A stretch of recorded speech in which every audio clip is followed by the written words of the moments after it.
Myanmar સહિતના દેશોમાં સારા પગારની લાલચ આપીને ગેરકાયદે ચાલતા કોલ સેન્ટરમાં બળજબરીપૂર્વક કામ કરાવતી ગેંગના ગુજરાતમાં સક્રિય એજન્ટો પૈકી જૂનાગઢમાં રહેતા એક દંપતી અને આણંદમાંથી એક વ્યક્તિને ઝડપી લેવામાં સ્ટેટ સાયબર ક્રાઇમને મહત્ત્વની સફળતા મળી છે।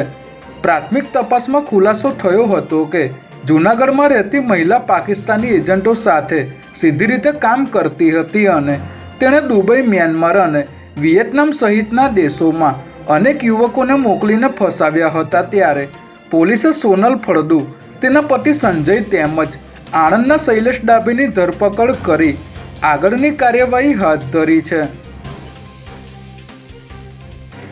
અમદાવાદ શહેરમાં રોજબરોજ અકસ્માતોની હારમાળા વચ્ચે વધુ એક અકસ્માતની ઘટના સામે આવી છે, જેમાં ગોતા વંદે માતરમ રોડ પર સાયોના તિલક પાસે ગઈકાલે મોડી રાત્રે એક કાર ચાલક પોતાની કાર રોડની સાઈડમાં પાર્ક કરીને બેઠો હતો।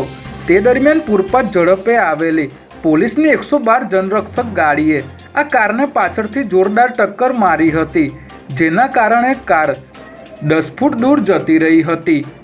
પોલીસની ગાડીમાંથી નશાકારક કફ સિરપની 6 બોટલો મળી આવી હતી। ત્યારે અકસ્માત કરનાર પોલીસના ડ્રાઈવરને મેડિકલ તપાસ માટે મોકલવામાં આવ્યો છે અને સિરપની બોટલ બાબતે સોલા પોલીસને જાણ કરવામાં આવી છે।